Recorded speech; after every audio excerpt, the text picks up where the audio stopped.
ಪ್ರಾಣವಾಯು ಇರಬೇಕು, ಜಗತ್ತು ಸುಂದರಬೇಕಾಗಬೇಕು, ಹೆಸರಾಗಿರಬೇಕು, ಎಲ್ಲರೂ ಶಾಂತಿಯಿಂದ ಬದುಕಬೇಕು, ಪರಿಸರವಾಗಿ ಅವರು ಬೆಳೆಸ್ತಾರೆ. 585 ಆಲಂಬರಗಳನ್ನು ಅವರು ಬೆಳೆಸ್ತಾರೆ. 585 ಆಲಂಬರಗಳಿಗೆ ತಾಯಿಯಾಗಿ ಅವರು ಸಂರಕ್ಷಣೆ ಮಾಡ್ತಾರೆ. ಮಕ್ಕಳಿಲ್ಲವೆಂದು ಅವರು ಎಂದೂ ಬರಲಿಲ್ಲ. ಗಿಡಗಳೇ ಮರಗಳೇ ಗಿಡಗಂಟಿಗಳೇ ಬಳ್ಳಿಗಳೇ ತನ್ನ ತಂದೆ ತಾಯಿಗಳೆಂದು ಮಕ್ಕಳೆಂದು ಭಾವಿಸಿದರು. ಅವುಗಳನ್ನು ಪೂಜ್ಯ ಭಾವನೆಯಿಂದ ಅಷ್ಟೇ ಅಲ್ಲ, ನಮ್ಮ ಹಿಂದಿನ ಒಬ್ಬರು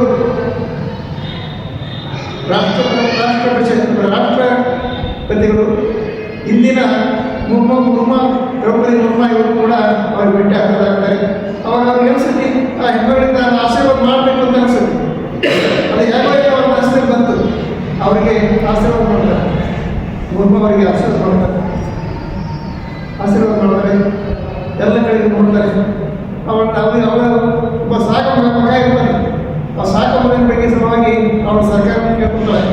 ಅವ್ರಿಗೆ ಏನಾದರೂ ಒಂದು ಸರ್ಕಾರ ಒಂದು ನೌಕರಿ ಕೊಡೋ ಸಾಧ್ಯತೆ ಅಂತ ಕೇಳ್ತಾಳೆ. ಅವಾಗ ಸರ್ಕಾರದ ವತಿಯಿಂದ ಸಾಧ್ಯವಾದರೆ ಕೊಡ್ತೀವಿ ಅಂತಕೊಂಡು ಅವ್ರು ಭರವಸೆ ಕೊಡ್ತಾರೆ. ಏನು ಕೊಡ್ತೀವಿ, ಹೇಗೆ ಯಾವ ಕೊಟ್ಟರು ಅನ್ನೋದನ್ನು ಅವ್ರು ಏನು ಕೊಡೋದಿಲ್ಲ. ಅದೇನು ಸ್ಪಷ್ಟವಾಗಿ ನಮಗೂ ತಿಳಿದಿಲ್ಲ. ಅವರು ಬಂದಿರುವುದು ಅನಿಸ್ತಾ ಇದೆ. ಅವರ ಅತ್ಯಂತ ಚಿರಶಾಂತಿ ನಾವು ರಾಜ ಮಾಡಿ ಮಾತಾಡ್ತಾ ಇದ್ದೀವಿ ಅಂತಂದ್ರೆ ಅದರೊಳಗೆ ಆಮ್ಲಜನಕ ಇದೆ. ಆ ಆಮ್ಲಜನಕ ಮರಗಳಿಂದ ಸೃಷ್ಟಿಯಾಗಿ ನಮ್ಮ ಜೀವನಕ್ಕೆ ಅಮೂಲ್ಯವಾಗಿ ವೃಕ್ಷಗಳನ್ನು ಬೆಳೆಸೋ ನಿಟ್ಟಿನೊಳಗೆ ಅಪರಿಮಿತ ಉತ್ಸಾಹ, ಅಪರಿಮಿತ ಜೀವೋತ್ಸಾಹ, ಹಾಗೆ ತಾನು ಹುಟ್ಟಿದ್ದೇ ಈ ಕೆಲಸ ಮಾಡೋ ಸಲುವಾಗಿ ಅನ್ನುವಂಥ ಒಂದು ಶ್ರೇಷ್ಠ ಕಾರ್ಯಕ್ರಮ ಮಾಡಿದವರು ಸಾಲುಮರದ ತಿಮ್ಮಕ್ಕ. ಅವರು 40ನೇ ವಯಸ್ಸೊಳಗೆ ನಿನ್ನೆ ಇಹಲೋಕದ ಯಾತ್ರೆ ಮುಗಿಸಿದ್ರು. ಅವರ ಅಗಲಿಕೆ ನಿಜಕ್ಕೂ ನಮಗೆಲ್ಲರಿಗೂ ನೋವು ತರಿಸಿದೆ. ಆದರೆ ಇಂಥ ದೊಡ್ಡ ಕೆಲಸ ಮಾಡಿದಂಥ ಮಹಾತಾಯಿಯನ್ನು ಬೇಕಾದ್ರು. ಅವರಿಗೆ ಗೌರವ ಸೂಚಕವಾಗಿ ಒಂದೆರಡು ನಾವು ನಮ್ಮ ಮಂದಾಳದ ಮಾತುಗಳನ್ನು ಹಂಚಿಕೊಳ್ಬೇಕಾದ್ರು. ಈ ಕಾರ್ಯಕ್ರಮದ ಒಂದು ಪ್ರಸ್ತುತತೆ, ಒಂದು ಔಚಿತ್ಯ, ಈ ಕಾರ್ಯಕ್ರಮವನ್ನು ಒಂದು ನಿಮಿಷದ ಮೌನಾಚರಣೆ ಮಾಡೋದ್ರ ಮುಖಾಂತರ ನಾವು ಪ್ರಾರಂಭಿಸೋಣ. ಮಕ್ಕಳಿದ್ದಾರೆ ಅಂತಕ್ಕಂಥದ್ದನ್ನು ಮಕ್ಕಳನ್ನು ಬಯಸುವುದು ಬೇರೆ. ಮಕ್ಕಳಿಲ್ಲ ಅಂತಿದ್ರೂ ಕೂಡ ನಿಸರ್ಗವನ್ನು ಪುನರ್ ಸೃಷ್ಟಿ ಮಾಡಿದರೆ ಅದು ನಮಗೆ ಪ್ರಾಣವಾಯುವನ್ನು ನೀಡುತ್ತೆ ಅನ್ನುವಂಥದ್ದನ್ನು ಏನೂ ಕಲಿಯದ ನಿರಕ್ಷರಿ ಮುಖ್ಯವಾಗಿರುವಂತಹ ಸಾಲುಮರದ ತಿಮ್ಮಕ್ಕ ಮತ್ತು ದಂಪತಿಗಳು ಅವತ್ತಿನ ದಿವಸ ನೆಟ್ಟಿರ್ತಕ್ಕಂಥ ಆಲದ ಮರಗಳು ಅವಳ ಕೊನೆ ಉಸಿರಿಳಿದಾಗ ಆಲದ ಮರದ ಆ ಬೀಡಲುಗಳು ಅಲ್ಲಿಂದ ಕಣ್ಣೀರಿನ ಹನಿಗಳಂತೆ ತೊಟ್ಟಿಗ್ತಾ ಇವೆ ಅಂತ ಕವಿ ಉತ್ತರ ಹೇಳ್ತಾರೆ. ಅಂದರೆ ಇಲ್ಲಿ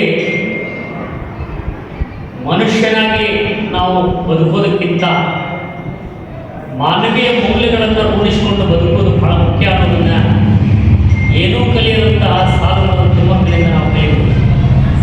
ಯಾಕಂದರೆ ಒಂದು ಮರವನ್ನು ನೆಟ್ಟರೆ ಅದು ಮುಂದಿನ ಪೀಳಿಗೆಗೆ ಬಹಳಷ್ಟು ಉಪಕಾರಿಯಾಗುತ್ತೆ ಅಂತಕ್ಕಂಥದ್ದನ್ನು ಕರೋನಾ ಸಂದರ್ಭದಲ್ಲಿ ಆಮ್ಲಜನಕವನ್ನು ಪಡೆಯುವ ಸಲುವಾಗಿ ಎಷ್ಟೋ ಜನ ಇರೋದು. ಆದರೆ ಅಂತಹ ಒಂದು ಸಂಪತ್ತನ್ನು ಈ ನಿಸರ್ಗಕ್ಕೆ ಕೊಡುಗೆಯಾಗಿ ಕೊಟ್ಟಿರ್ತಕ್ಕಂಥವಳು ಸಾಲುಮರದ ತಿಮ್ಮಕ್ಕ ಅಂತಕ್ಕಂಥದ್ದು. ಅವರ ಸೇವೆ ಅನನ್ಯ ಅನುಪಮ. ಅವರಿವತ್ತಿನ ದಿವಸ ನಮ್ಮಲ್ಲಿ ಇಲ್ಲಾದರೂ ಕೂಡ ಅವರು ನೆಟ್ಟಿರ್ತಕ್ಕಂತಹ ಆ ಎಲ್ಲ ಮರಗಳು ಇವತ್ತಿನ ದಿವಸ ಅವು ಏನು ಮಾಡ್ತವೆ, ಜನರಿಗೆ, ಹಾದಿ ಹೋಗರಿಗೆ ಅವರಿಗೆಲ್ಲ ನೆರಳನ್ನು ಈತಾ ಇದ್ದಾವೆ ಮತ್ತು ಸೃಷ್ಟಿಗೆ ಸೊಬಗನ್ನು ಹೆಚ್ಚಿಸ್ತಾ ಇವೆ ಅಂತ ತಾಯಿ ಅಮರಳು ಅಂತಕ್ಕಂಥದ್ದು. ಅವಳು ಇಡೀ ದೇಶ ಇವತ್ತಿನ ದಿವಸ ಅವಳನ್ನು ನಿನ್ನೆಯಿಂದ ಹಿಡ್ಕೊಂಡು ಪ್ರತಿ ತಿಂಗಳ ಕೂಡ ಬಹಳಷ್ಟು ಕಡೆಯಲ್ಲಿ ಸಾಲುಮರದ ತಿಮ್ಮಕ್ಕನ ಹೆಸರನ್ನು ಅಜರಾಮರವಾಗಿ ಉಳಿಸುವ ಸಲುವಾಗಿ ನಡುತೋಪುಗಳನ್ನು ಎಲ್ಲಿ ನೆಟ್ಟಿರ್ತಾರ ಅಲ್ಲಿ ಸಾಲುಮರದ ತಿಮ್ಮಕ್ಕ ನಡುತೋಪು ಅಂತಕ್ಕಂಥದ್ದನ್ನು ಇಟ್ಟು ಅರಣ್ಯ ಇಲಾಖೆಯೂ ಕೂಡ ಅವಳನ್ನು ಇವತ್ತಿನ ದಿವಸ ನೆನೀತಾ ಇದೆ ಅಂತಕ್ಕಂಥದ್ದು. ಅಂತಹ ಮಾತಾಯಿಗೆ ಭಾವಪೂರ್ಣವಾಗಿರ್ತಕ್ಕಂತಹ ಶ್ರದ್ಧಾಂಜಲಿಯನ್ನು ನಾವೆಲ್ಲ ಅರ್ಪಿಸಿದ್ದೇವೆ. ಆ ಮಹಾತಾಯಿ ನಮ್ಮೆಲ್ಲರ ಮನಸ್ಸಿನಲ್ಲಿ ಇದ್ದಾಳೆ. ಮುಂದಿನ ಪೀಳಿಗೆಗೂ ಕೂಡ ಅವಳು ಜೀವಂತ ಅಂತಕ್ಕಂಥದ್ದನ್ನು, ಅವಳ ದೈಹಿಕ ಶರೀರ ಇಲ್ಲದೆ ಹೋಗಿರ್ಬೋದು, ಆದರೆ ಅವಳು ಮಾಡಿರ್ತಕ್ಕಂಥ ಕಾರ್ಯ ಭಾಳಷ್ಟು ಅಮರ ಅಂತಕ್ಕಂಥದ್ದನ್ನು ನಾವು ಮರೆಯದೇ ಹೇಳಬೇಕು ಅಂತಕ್ಕಂಥದ್ದು. ಅಂಥ ಹೆಚ್ಚು ಹೆಚ್ಚು ಈ ವೃಕ್ಷಗಳನ್ನು ಬೆಳೆಸ್ತಕ್ಕಂಥವರಿಗೆ ಮಾದರಿಯಾಗಿದ್ದಾಳೆ. ಯಾಕಂದರೆ ಅವಳನ್ನು ನೋಡಿ ಎಷ್ಟೋ ಜನ ವೃಕ್ಷಗಳನ್ನು ಬೆಳೆಸಿದ್ದಾರೆ ಅಂತಕ್ಕಂಥದ್ದು, ತಮಗೆ ಸಾಧ್ಯ ಆದಷ್ಟು ಮಟ್ಟಿಗೆ ಬೆಳೆಸಿದ್ದಾರೆ. ಯಾಕಂದರೆ ಕಲಿತವರು ಮಾಡೋದು ಬೇರೆ, ಕಲಿಯಲಾರದವರು ಆ ನಿಸರ್ಗ ಪ್ರೇಮವನ್ನು ಹೊಂದೋದಿದ್ರೆ ಅದು ಬಹಳಷ್ಟು ಅಮೂಲ್ಯವಾಗಿರ್ತಕ್ಕಂಥದ್ದು. ಅಂಥ ಮಹತ್ ಸಾಧನೆಯನ್ನು ಮಾಡಿದ ಆ ತಾಯಿಗೆ ನಾವೆಲ್ಲ ನುಡಿ ನಮನವನ್ನು ಮತ್ತೊಮ್ಮೆ ಸಲ್ಲಿಸುತ್ತಾ ನನ್ನ ಮಾತುಗಳನ್ನು ಮುಗಿಸ್ತೇನೆ. ಉದ್ದಕ್ಕೂ ಗಿಡಗಳು ನೆಟ್ಟು ನೀರು ಹಾಕಿ ಹೊತ್ತು ಹಾಕಿ ಪೋಷಿಸಿ ಬೆಳೆಸಿದ್ರು. ತನಗೆ ಮಕ್ಕಳಾಗಲಿಲ್ಲ ಅನ್ನೋ ಹೊರಗಿದ್ದಾಗ ಯಾರೋ ಒಬ್ಬರು ಆಲದ ಮರ ಬೆಟ್ಟ ಮಕ್ಕಳು ಆ ಒಂದು ಕಾಲಕ್ಕೆ ಆಕೆ ಮರ ಇಡಕ್ಕೆ ಚಾಲು ಮಾಡಿದ್ರು. ಆದರೆ ಅದನ್ನೇ ತನ್ನ ಜೀವನದ ವೃತ್ತಿಯಾಗಿ ತಿಳ್ಕೊಂಡು 550 ಆಲದ ಮರಗಳನ್ನು 4500 ಇತರ ಮರಗಳನ್ನು ನೆಟ್ಟು ದಾಖಲೆ ಮಾಡಿದರು. ಯಾರೋ ಮಾಡಿದಂಥ ಕಾರ್ಯ ಮಾಡಿ ಆಕೆ ಇಡೀ ನಾಡಿಗೆ ಚಿರಪರಿಚಿದ್ದಾಳ. ತಾನು ವಿಚಾರ ಬಯಸಲಿಲ್ಲ, ತಾನು ಇನ್ನೂ ಯಾರಿಲ್ಲ, ಯಾರೂ ಸಹಾಯ ಪಡೆಯಲಿಲ್ಲ. ಸ್ವತಃ ಗಂಡ ಹೆಂಡತಿ ನೀರು ಹೊತ್ತು ಹಾಕಿ ಗಿಡಗಳನ್ನು ಬೆಳೆಸಿದ್ರು. ಅಂಥವರಿಗೆ ಸರ್ಕಾರ ಎಲೆಮರೆಕಾಯಿ ಅಂತ ಇದನ್ನು ಗುರುತಿಸಿತ್ತು. ಮೊದಲ ಕನ್ನಡಪುರ ಗುರುತಿಸಿದ್ದು, ನಂತರ ರಾಜ್ಯ ಸರ್ಕಾರ ರಾಜ್ಯೋತ್ಸವ ಪ್ರಶಸ್ತಿ ಕೊಟ್ಟು, ಮುಂದೆ ರಾಷ್ಟ್ರಪತಿಗಳು ಪದ್ಮಶ್ರೀ ಪ್ರಶಸ್ತಿ ಕೊಟ್ಟು ಗೌರವಿಸಿದರು. ಎಷ್ಟೇ ಗೌರವಗಳು ಬಂದರೂ ಅಂಥ ಅಮ್ಮ ನಮ್ಗೆ ಸಿಗೋದಿಲ್ಲ. ಅವ್ರೇನು ನೆಟ್ಟಾರ ಆ ಗಿಡಗಳಲ್ಲೇ ಕೆಲ ಅಂತಂದೇಳಿ ನಾನು ಹೇಳೋ ಮಾತು. ಮಕ್ಕಳಾಗದೇ ಹೋಗುವುದರಿಂದ ಗಿಡಗಳನ್ನೇ ಮಕ್ಕಳು ಎಂದು ಪರಿಭಾವಿಸಿ ಮೂಲಕ ಜೀವಿತವನ್ನು ಇಡೀ ಪರಿಸರ ಪ್ರೇಮಕ್ಕೆ ಸಮರ್ಪಿಸಿಕೊಂಡಿರತಕ್ಕಂತಹ ದಂಪತಿಗಳು ಆರಂಭದಲ್ಲಿ ಹುಲಿಕಲ್ಲಿಂದ ಕೊಡಗುವರೆಗೆ 5 ಕಿಲೋಮೀಟರ್ ವ್ಯಾಪ್ತಿಯಲ್ಲಿ ಅವರು ನಿಷ್ಕರ್ಷಿಸಿಕೊಂಡಿದ್ದು, ಅವರ ಚರಿತ್ರೆಯ ಮೂಲಕ ತಿಳಿದುಕೊಂಡಿದ್ದು, ಮೊದಲು 15 ಗಿಡಗಳನ್ನು ನೆಟ್ಟು ಮರಗಳನ್ನಾಗಿ ಪೋಷಿಸಿ ಬೆಳೆಸಬೇಕು ಅಂತ. ಆಮೇಲೆ ಯಾಕೆ ನಾವೆಲ್ಲರೂ ಇಲ್ಲೇ ಒಬ್ಬಿಬ್ಬರು ತಿಮ್ಮಕ್ಕನ ಬಗ್ಗೆ ಮಾತಾಡಿದರೆ, ಯಾಕಂದರೆ ಎಲ್ಲೂ ಯಾರೂ ನಾವು ನೇರ ಸಂಪರ್ಕದಲ್ಲಿದ್ದರೆ ಕೇವಲ ಪತ್ರಿಕೆ ಹಾಗೂ ಆಕೆಯ ಜೀವನ ಚಿತ್ರಣವನ್ನು ಓದಿನ ಮೂಲಕ ಗಮನಿಸಿಕೊಂಡಿರ್ತಕ್ಕಂತಹ ನಮ್ಮ ಮಾತುಗಳು ಚರಿತ ಚರಣ ಆಗುವಂಥ ಸಾಧ್ಯತೆ, ರಿಪಿಟೇಷನ್ಸ್ ಆಗುವಂಥ ಸಾಧ್ಯತೆ ಇರ್ತಾ ಇದ್ದಾರೆ. ಅದಕ್ಕಾಗಿ ತಿಮ್ಮಕ್ಕನ ಕುರಿತು ಗೊತ್ತಿರುವವರು ಮಾತಾಡಿದ್ರೆ ಸಾಕು ಅನ್ನೋ ಮಾತುಗಳನ್ನು ನಾನು ನಿರೂಪಣೆಗೆ ಇರಲಿ. ಆದರೆ ಇಲ್ಲಿ ಆ ದಂಪತಿಗಳ ಅಸೀಮವಾಗಿರತಕ್ಕಂತಹ ನಿಷ್ಠೆ ಮತ್ತು ಶ್ರದ್ಧೆಯನ್ನು ನಾವು ಮುಚ್ಚಿಕೊಳ್ಳೇಬೇಕು. ಅಲ್ಲಿ ಹುಲಿಕಲ್ಲಿನಿಂದ ಪುತ್ತೂರುವರೆಗೆ ಇರ್ತಕ್ಕಂಥ 15 ಕಿಲೋಮೀಟರ್ ರಸ್ತೆಯಲ್ಲಿ ಅವರು ಗಿಡಗಳನ್ನು ನೆಡುತ್ತಾ ಸಾಗಿದಾಗ 15 ಗಿಡಗಳು ಓಡಿ ಅವು 400 ಗಿಡಗಳ ಮಟ್ಟಿಗೆ ಬಂದಾಗ ಸ್ವತಃ ಸೈಕಲ್ನ ಮೇಲೆ ನೀರನ್ನು ತೆಗೆದುಕೊಂಡು ಹೋಗಿ ಗಿಡಗಳಿಗೆ ಹಾಕಿ ಮರಗಳನ್ನು ಪೋಷಿಸತಕ್ಕಂಥ ಅಸೀಮವಾಗಿರತಕ್ಕಂಥ ಛಲ ನಿಷ್ಠೆ ಅದು ಯಾರಿಗೂ ಬರದೇ ಇರತಕ್ಕಂಥದ್ದು. ಇವತ್ತು ಒಂದು ದಾಖಲೆಯ ಪ್ರಕಾರ ಪತ್ರಿಕೆಗಳಲ್ಲಿ ಬರ್ತಾ ಇರ್ತಕ್ಕಂಥ ಒಟ್ಟು 8,000 ಗಿಡಗಳನ್ನು ನೆಟ್ಟು ಮರಗಳನ್ನಾಗಿ ಪೋಷಿಸಿ ಬೆಳೆಸಿರ್ತಕ್ಕಂಥ ವ್ಯಕ್ತಿ ತಿಮ್ಮಕ್ಕನಾಗಿದೆ. ಇಂತಹ ತಿಮ್ಮಕ್ಕ ಕೇವಲ ಗಿಡಗಳನ್ನು ನೆಟ್ಟು ಮರಗಳನ್ನಾಗಿ ಪೋಷಿಸುವುದರಲ್ಲಿ ಮಾತ್ರ ತನ್ನನ್ನು ತೊಡಗಿಸಿಕೊಳ್ಳಬೇಕು. ಪರಿಸರ ಪ್ರೇಮ ಜೊತೆಗೆ ಆ ಗಿಡಗಳನ್ನು ಮರಗಳನ್ನು ರಕ್ಷಿಸತಕ್ಕಂತಹ ಹೋರಾಟ. ಯಾಕೆಂದರೆ ಕಳೆದ 15 ವರ್ಷಗಳ ಹಿಂದೆ ಆಕೆ ನೆಟ್ಟು ಪೋಷಿಸಿದ ಮರಗಳ ರಸ್ತೆಯನ್ನು ಹೆದ್ದಾರಿಯಾಗಿ ಪರಿವರ್ತಿಸುವಾಗ ಆ ಗಿಡಗಳನ್ನು ಕಡಿಯಬೇಕು ಅನ್ನುವಂಥ ಸರ್ಕಾರದ ಚಿಂತನೆಗೆ ಆಕೆ ಹೋರಾಟದ ಮೂಲಕ ತಡೆಯೊಡ್ಡಿ ಆ ಮರಗಳನ್ನು ರಕ್ಷಿಸಿಕೊಂಡು ಕಣ್ಣೀರು ಹಾಕಿರ್ತಕ್ಕಂಥ ವಿಚಾರಗಳನ್ನು ನಾವು ಪತ್ರಿಕೆಯಲ್ಲಿ ಓದಿದಾಗ ನಿಜಕ್ಕೂ ಆ ಈ ವಯಸ್ಸಿನಲ್ಲೂ ಅಂದರೆ ಆಗ ಆಕೆ ಸುಮಾರು 35 ವಯಸ್ಸಿರಬೇಕು. ಆ ಹೋರಾಟದ ಆ ಶ್ರದ್ಧೆಯನ್ನು, ಹೋರಾಟದ ಮನೋಭಾವವನ್ನು, ಆಕೆಯ ಅಸೀಮವಾಗಿರ್ತಕ್ಕಂಥ ಕರ್ತೃತ್ವ ಶಕ್ತಿಯನ್ನು ನಾವು ನಮಗೆಲ್ಲ ಮಾದರಿಯಾಗಿ ತೆಗೆದುಕೊಳ್ಬೇಕಾಗಿದೆ. ಆಕೆಯ ನಡೆ ನುಡಿ ಯಾಕೆ ಈ ಮಾತನ್ನು ಹೇಳಬೇಕಂತಂದರೆ, ತಿಮ್ಮಕ್ಕನಿಗೆ ಸಲ್ಲದೇ ಇರತಕ್ಕಂಥ ಪ್ರಶಸ್ತಿಗಳೇ ಇಲ್ಲ. ಸಾಮಾನ್ಯವಾದ ಎಲ್ಲ ರೀತಿಯ ಪ್ರಸಿದ್ಧ ಪ್ರಶಸ್ತಿಗಳು ಆತನಿಗೆ ಸಂದಿವೆ. ಒಂದು ಮೂಲದ ಪ್ರಕಾರ ಕ್ಯಾಬಿನೆಟ್ ದರ್ಜೆಯ ಎಲ್ಲ ಸ್ಥಾನಮಾನಗಳ ಆಕೆಗಿದ್ದು ಆ ರಕ್ಷಣೆ ಇದ್ದಾಗಲೂ ಕೂಡ ಕೊನೆಯದವರೆಗೂ ಸರಳವಾದ ಜೀವನವನ್ನು ನಡೆಸಿರ್ತಕ್ಕಂಥ ಕೀರ್ತಿ ತಿಮ್ಮಕ್ಕನಾಗಿದೆ.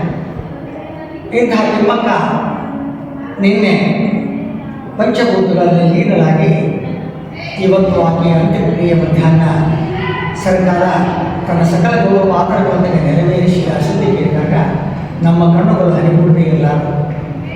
ಆ ತಿಮ್ಮಕ್ಕ ನಮ್ಮೆಲ್ಲ ಯುವಜನತೆಗೆ ಮಾರ್ಗದರ್ಶಿಯಾಗಿ ಪರಿಸರ ಪ್ರೇಮವನ್ನು ರಕ್ಷಿಸುವ ನೋಡ್ರಿ, ಆಕೆ ಮಕ್ಕಳಿರಲಿಲ್ಲ. ಒಬ್ಬ ಪರಿಸರವಾದಿಯನ್ನೇ ಸಾಕು ಮಗನನ್ನಾಗಿ ಆಕೆ ತೆಗೆದುಕೊಂಡು ಉಮೇಶ್ ಅನ್ನುವಂಥ ಒಬ್ಬ ಪರಿಸರವಾದಿ ಪ್ರೇಮಿಯನ್ನು ಸಾಕು ಮಗನಾಗಿ ತೆಗೆದುಕೊಂಡು ಆ ಸಾಕು ಮಗನೊಂದಿಗೆ ಬೆಂಗಳೂರಿನಲ್ಲಿ ಜೀವನ ಮಾಡ್ತಾ ಇತ್ತು. ಪ್ರತಿ ಅಮಾವಾಸ್ಯೆಗೊಮ್ಮೆ ತನ್ನ ಪತಿಯ ಸಮಾಧಿಗೆ ಬಂದು ಅಲ್ಲಿ ಹುಲಿಕಲ್ಲಿನಲ್ಲಿ ದರ್ಶನ ತಗೊಂಡು ಅಮ್ಮ ಮಗನ ಸಾಕು ಮಗ ಇದ್ದು ಹೋಗ್ತಾ ಇದ್ರು ಅಂತ ಸುದ್ದಿ ಕೇಳಿದಾಗ ಆಕೆಯ ಅರ್ಪಣಾ ಮನೋಭಾವ ನಂಬಿಕೆಗಳಿಗೆ ನಾವು ಮನೆಯಲೇಬೇಕು. ಇಂಥ ತಿಮ್ಮಕ್ಕ ನಮ್ಮಿಂದ ದೂರ ಆಗಿದ್ದಾನೆ. ಆಕೆಯ ಆತ್ಮಕ್ಕೆ ಚಿರಶಾಂತಿ ದೊರೆಯಲಿ. ಆಕೆಯ ದಿವ್ಯ ಆತ್ಮ ಯುವಜನತೆಗೂ ಪರಿಸರ ಪ್ರೇಮಿಗಳಿಗೂ ಆಶಾಭಾವನೆ ಹೊಂದಿರತಕ್ಕಂಥ ನಿಸರ್ಗ ಪ್ರೇಮಿಗಳಿಗೂ ಅದು ಆಶೀರ್ವಾದವಾಗಿ ಎಲ್ಲರಿಗೂ ಆಶೀರ್ವದಿಸುವುದರಿಂದ ನಾನು ಹಾರೈಸ್ತಾ ಮತ್ತೊಮ್ಮೆ ತಿಮ್ಮಕ್ಕನ ಆತ್ಮಕ್ಕೆ ಚಿರಶಾಂತಿಯನ್ನು ಕೊಡ್ತಾ ನನ್ನ ನುಡಿಗಳನ್ನು ಗದಗಿನಲ್ಲಿ ಸಾಲುಮರ ತಿಮ್ಮಕ್ಕ ಉದ್ಯಾನವನ ಹೀಗೆ ಅನೇಕರು ಅದರ ಜೊತೆಗೆ ನಮ್ಮ ರಾಜ್ಯ ನಮ್ಮ ದೇಶದ ಅತ್ಯುನ್ನತ ಪ್ರಶಸ್ತಿ ಸಿಕ್ಕರೂ ಕೂಡ ಇದಲ್ಲದೆ ಬೇರೆ ದೇಶಗಳ ಪ್ರಶಸ್ತಿ ಕೂಡ ತಿಮ್ಮಕ್ಕನಿಗೆ ಸೇರಿದೆ.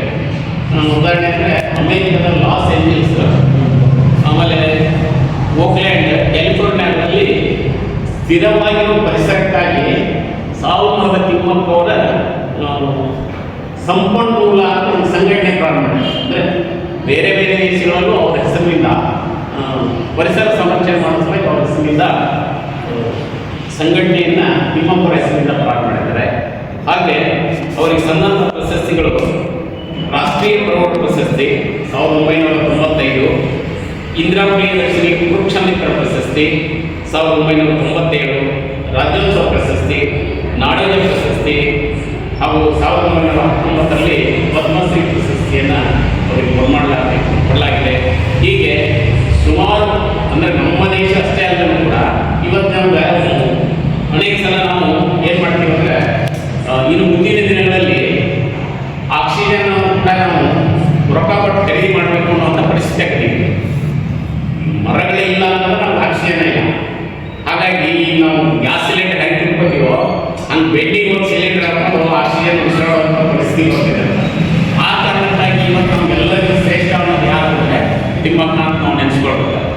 ಹಾಗಾಗಿ ನಮ್ಮ 114 ವರ್ಷದಲ್ಲಿರ್ತಕ್ಕಂಥ ಸಾಲುಮರದ ತಿಮ್ಮಕ್ಕ ಮಾತನ್ನು ಹೇಳಿ ಅವರಿಗೆ ಈ ನುಡಿನ ಮಾತನ್ನು ಶುಭ್ರಕಾರ ಧನ್ಯವಾದ ಮಾಡ್ತೀನಿ.